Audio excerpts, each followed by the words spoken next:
तो कोई से नाते की तो लज्जा रख ले, वह तुझे या जीव चाहिए मैं उत्पन्न कर दूंगी।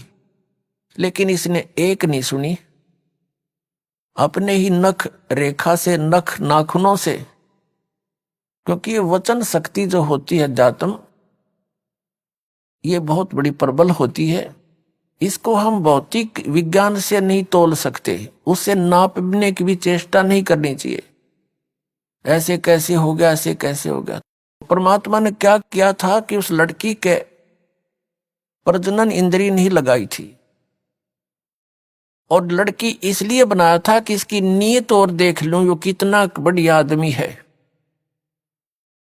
तो वो तो एक आने का नहीं पाया, युवा लड़की के ऊपर आसक्त हुआ, फिर वो नीचे आगे। तब इस काल ने ज्योति निरंजन अपने नाखूनों से, अभद्र तरीके से और आध्यात्मिक शक्ति से लड़की को प्रजनन इंद्री लगाई। फिर इसने विलास किया, 3 बच्चों की उत्पत्ति की। अपुण्यात्माओं, जैसे आध्यात्मिक शक्ति को भौतिक विज्ञान से हम नहीं नाप सकते, और इस कारण से हम इसको नकारा नहीं कर सकते, ना करना चाहिए। यदि आपने अध्यात्म मार्ग में आगे बढ़ना है तो अध्यात्म मार्ग में जिसको हम इम्पॉसिबल कहते हैं वो इम्पॉसिबल नहीं होता। जैसे अगस्त ऋषि ने इन 7 समुद्रों को एक ही घूंट में, एक चुल्लू में यूं उठाया था और पान कर गया, सारे सूख गए थे।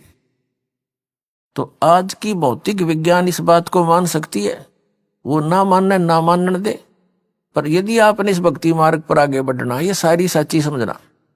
अब काल ने क्या कहा कि अब मेरा कौन क्या बिगाड़ेगा। अब जो सजा मुझे मिलनी थी मिल गई, मनमानी करूंगा, सब तरह से उसको डरा धमका दिया। अब दुर्गा को और कोई विकल्प दिखाई नहीं दिया, दुर्गा ने उसको समर्पित कर दिया और प्रत्येक आज्ञा का पालन करने लगी उसके डर से। तो उसने कहा कि मेरा भेद किसी को नहीं देगी तू, नहीं तो तेरी खैर नहीं है। किसी को नहीं बताना मैं कैसा हूं, कहां रहता हूं, और आज के बाद तू सारे ब्रह्मांड में, इन 21 ब्रह्मांडों का तू ही संचार यानी कंट्रोल करेगी, इसको संभालेगी। अब दुर्गा ने कहा कि एक बात बता, मैं एक स्त्री और इतने काम को कैसे संभाल सकूंगी, अब तू मेरे साथ तो रह कम से कम।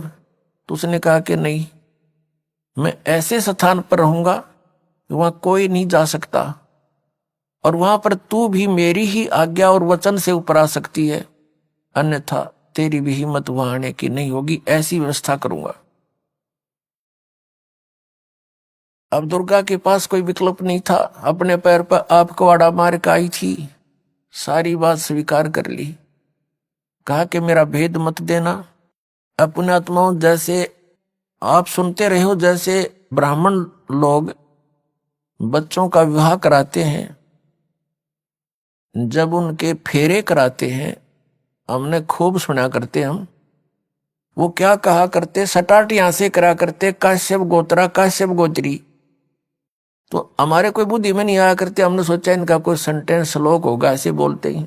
तो यहां परमात्मा से परिचित आदरणीय गरीबदास साहिब जी, गांव छुड़ानी जिला झज्जर वाले ने परमात्मा से प्राप्त ज्ञान के आधार से कहा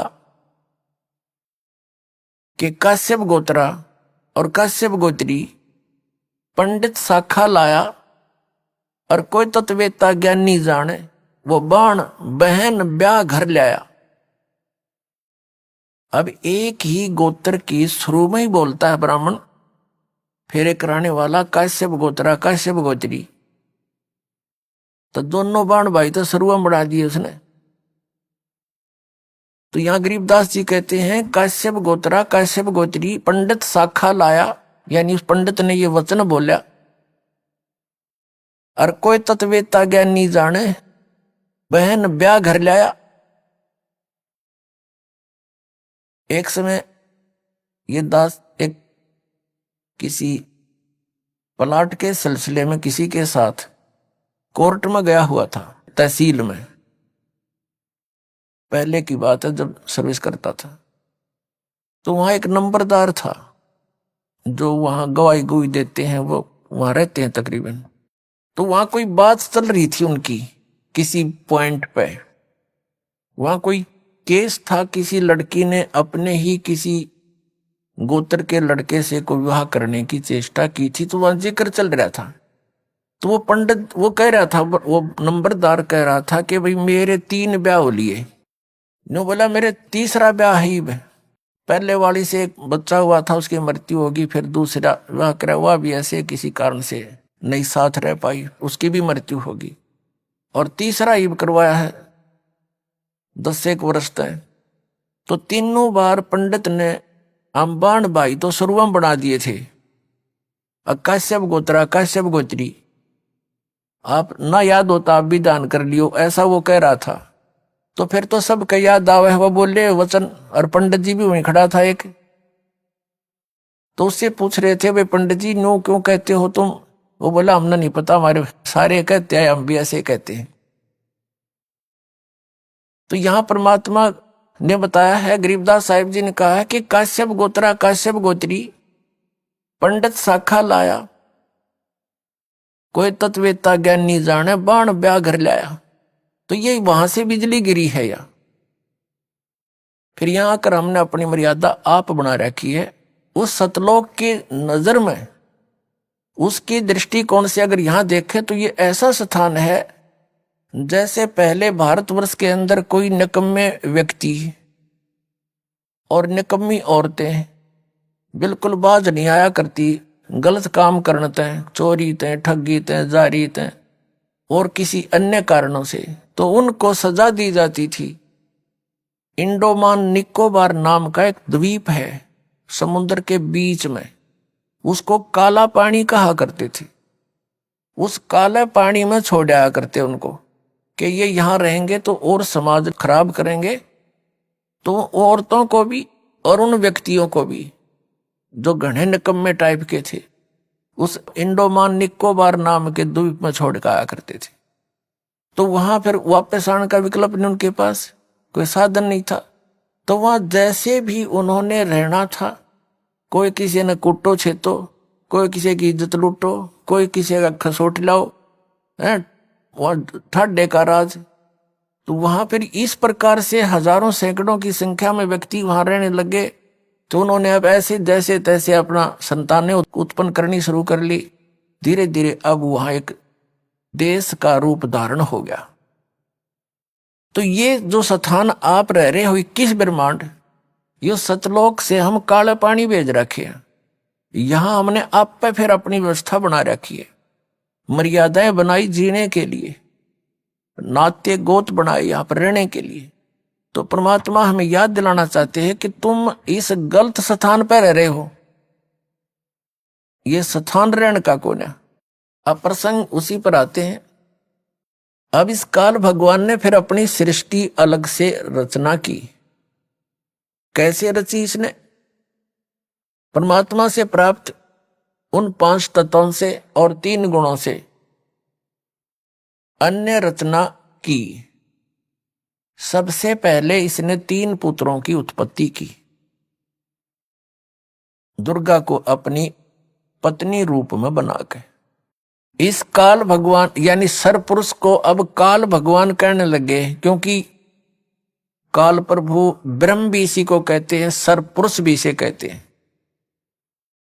पुण्यात्माओं, जितने भी अपने सदग्रंथ हैं उनको अब आसानी से समझा जा सकता है सृष्टि रचना की जानकारी के उपरांत। सृष्टि रचना इन सभी सदग्रंथों के समझने की एक मास्टर की है। ये सृष्टि रचना एक मास्टर की है सब सदग्रंथों के समझने की। ये प्रथम बार सुनने वाले को ऐसे लगेगी जैसे दंत कथा सी, लेकिन ये सच्चाई से परिपूर्ण है। अब आपको 3 पुरुषों की जानकारी हुई। एक सरपुरुष जो अंडे से बना, मान ले के कबीर परमात्मा के वचन से। एक अक्षर पुरुष जो अचिंत के वचन से उत्पन्न हुआ था। और वो तीसरा जो सबका मालिक, वो परम अक्षर पुरुष है, जिसको सत्य पुरुष भी कहते हैं। तो अपने सदग्रंथ इसका संकेत बहुत दे रहे हैं, लेकिन हम समझ नहीं सके, क्योंकि हमारे पास ये मास्टर की नहीं थी या मुख्य चाबी नहीं थी। सृष्टि रचना का में ज्ञान नहीं था। सृष्टि रचना का ज्ञान रचने वाला ही दे सकता है।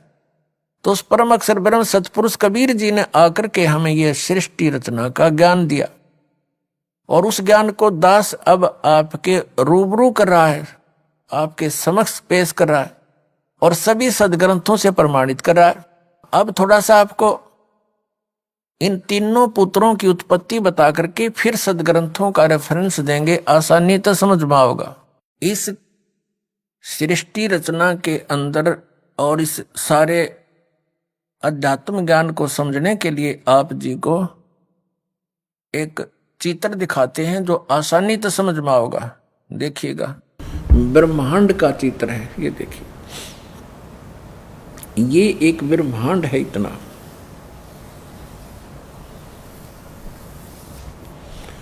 और इसमें क्या क्या स्थिति है देखिएगा। इसमें क्या है, नीचे के ये 7 लोक हैं, ये पाताल लोक है, और ये तलातल, महातल, वितल, अतल, सूतल, रसातल। ये पाताल लोक, ये पृथ्वी लोक, और ये शिव का लोक, ब्रह्मा जी का लोक, विष्णु जी का लोक, ये कोमन स्वर्ग और नरक, और ये इंद्र का लोक, स्वर्ग के राजा का लोक। ये धर्मराय का लोक जो न्यायाधीश है, ये मानसरोवर है। ये शपथपुरी सप्तऋषियों का अलग से नगरियां हैं, ये एक एक द्वीप है।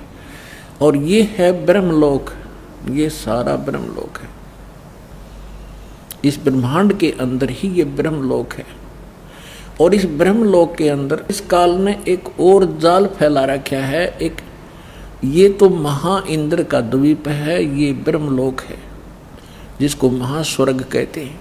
ये नकली सतलोक, नकली अलखलोक, नकली अगम और नकली अनामी लोक की रचना इस काल ने धोखा देने के लिए, जीवों को ये धोखा देने के लिए करवा रखी है। और ये दुर्गा का लोक है अलग से। ये समुद्र है शेष सारा, ये सब समुद्र है चारों तरफ, ये सारा समुद्र है। और यहाँ एक अलग से इसने गुप्त स्थान बना रखा काल ने, यहाँ कोई नहीं जा सकता इस काल की इच्छा बगैर।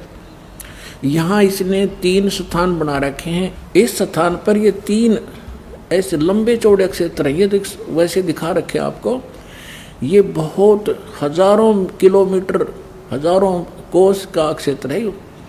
इस क्षेत्र में ये रजोगुण प्रधान क्षेत्र है। तो ये क्या करता है, इसमें स्वयं ये ब्रह्मा का रूप बना लेता अपने पुत्र, जैसे ये ऐसा रूप, और अपनी पत्नी दुर्गा को रखता है सावित्री रूप में।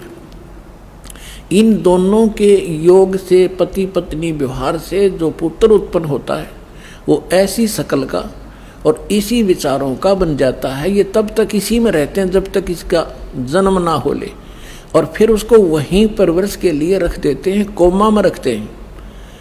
जब तक ये युवा नहीं हो जाते तो ये कोमा में रखते हैं और वैसे उनकी परवरिश जारी रखते हैं। उसके बाद फिर ये यहाँ आ जाते हैं सतोगुण प्रधान क्षेत्र में। यहाँ ये विष्णु रूप बना लेता है और अपनी पत्नी दुर्गा को ये लक्ष्मी रूप बना लेता है। इन दोनों के संयोग से जो पुत्र उत्पन्न होता है वो सतोगुण युक्त हो जाता है और इस जैसी ही शकल का बन जाता है। और यहाँ देखिएगा, और जब ये तमोगुण प्रधान क्षेत्र में जाता है तो वहाँ ये ऐसी वेशभूषा बना लेता है और दुर्गा को ये ऐसे पार्वती जैसी शकल बना कर वहाँ रखता है। इन दोनों के संयोग से जो पुत्र उत्पन्न होता है वो इस जैसी शकल का बन जाता है। फिर इन तीनों को ये कोमा में रख देता है और जब ये जवान हो जाते हैं, युवा हो जाते हैं, इन तीनों को इकट्ठा कर देता है। अब रजोगुण प्रधान नक्षत्र कैसा होता है, तमोगुण प्रधान नक्षत्र कैसा होता है और सतोगुण प्रधान कैसा होता है। जैसे एक मकान के अंदर 3 कक्ष हो, एक कमरे के अंदर अश्लील चित्र लगे हों और दूसरे में चित्र लगे हों साधु संत फकीरों के, और तीसरे में लगे हों शहीदों और शूरवीरों के, तो जिस कक्ष के अंदर अश्लील चित्र लगे हैं उसमें जब व्यक्ति जाते हैं उनका मन भी वैसा ही मलिन बन जाता है, वैसी भावनाएं उत्पन्न होने लग जाती हैं। और जब वो उस सतोगुण प्रधान क्षेत्र में, यानी जिसमें साधु संत फकीरों के महापुरुषों के फोटो लगे हों, वहां जाते ही मन की भावना बदल जाती है। तो जब तक उसमें रहता है उसके वैसे ही विचार रहते हैं, क्योंकि उनकी कहानी से, उनकी जीवनी से वो परिचित होता है। और वही व्यक्ति फिर जाता है उस शूरवीरों के जहां चित्र लगे हैं उस कक्ष में शहीदों के, तो उनकी कुर्बानियों से भी परिचित होता है। उनको पढ़ पढ़ के, सुन सुन के, उनके विचार करके उनके वैसे ही भाव बन जाते हैं। ठीक इसी प्रकार इसने सुनियोजित तरीके से हम सबको यहां फंसा रखा है। इन 3 पुत्रों को जब ये युवा होते हैं तब तक इनको कोमा में रखता है और इनकी परवरिश जारी रखता है, इनको अचेत रखता है। पुण्यात्माओं, आजकल हमने बहुत से प्रमाण देखे हैं। एक व्यक्ति आया था हमारे पास, उसने बताया कि मेरा लड़का 16 वर्ष की आयु में कोमा में चला गया किसी दुर्घटना के कारण। आज वो 30 वर्ष का हो गया, 14 वर्ष से वो कोमा में है। उसको नली से दूध और कुछ खिलाते पिलाते हैं और वो जीवित है, कोमा में पड़ा है 14 वर्ष से। तो इस परमात्मा के विधान को समझने में अब ये भौतिक विज्ञान भी आपका सहयोग दे रही है। जब ये युवा हो जाते हैं, इन तीनों को सचेत कर देते हैं। ब्रह्मा जी को, जैसे विष्णु जी को शेष नाग की सैया पर समुद्र में लिटा दिया और उसके नाभि से कमल निकाल दिया जादूगर ने, इस काल ने, और उस कमल के फूल के ऊपर ब्रह्मा जी को सचेत कर दिया, बैठा दिया, फिर सचेत कर दिया। शंकर जी को एक कैलाश पर्वत पर बेहोश रखा हुआ था, वहां सचेत कर दिया। फिर इन तीनों को सचेत कर दिया, इकट्ठे कर दिए और फिर इनको आदेश दे दिया कि तुम अपना अपना काम करो। ब्रह्मा जी को सृष्टि रचने का, विष्णु जी को सतीथि बनाने का और शंकर जी को संहार करने का। उनमें तीनों वो गुण बना ही रखे थे पहले ही। फिर इनका विवाह कर दिया। दुर्गा ने अपने वचन से 3 लड़कियां उत्पन्न की, उनको समुद्र में छुपा दिया। इन तीनों को उसमें सागर मंथन के लिए भेजा। ये 3 लड़कियां निकली, तीनों को लेकर के मां के पास आ गई। तो मां ने कहा था, बेटा जो भी वस्तु निकले एक एक ले लेना, लेकिन उनका ध्यान रखना कि पहले कौन सी निकली है, दोबारा कौन सी, तीसरी बार कौन सी, पहचान रखना। वो तीनों लड़कियों की पहचान करके वो मां के पास ले आई। उनको बता दिया कि ये प्रथम निकली थी, ये द्वितीय, ये तीसरी बार। प्रथम निकली थी उसका नाम सावित्री रखा, ब्रह्मा से विवाह कर दिया। दूसरी बार निकली थी उसी में नंबर वाइज, तो उसका विवाह विष्णु जी के साथ कर दिया, उसका नाम लक्ष्मी रख दिया। और तीसरी जो निकली थी उसका नाम उमा रखा और भगवान शिव से विवाह कर दिया। अब तीनों को वचन से कह दिया कि यह तेरी पत्नी स्वीकार करो और जाओ अपने लोक में। तो तीनों को 3 राजधानी रच के ऊपर के लोक बना रखे, उनमें छोड़ दिए, जाओ। अब वहां से इस काल की सृष्टि प्रारंभ हुई। कुछ मैथुन सृष्टि, कुछ दुर्गा के वचन से, और ऐसे ये काल का सारा जुगाड़ जुड़ गया। अब जो आज का सत्संग दास प्रारंभ करना चाह रहा था, अभी तक तो उसकी भूमिका बनी है। आप जी कहां रह रहे हो, कहां रहा करते थे, और ये गलती आपसे बनी और वही व्यवस्था आज भी आज सबके अंदर विद्यमान है।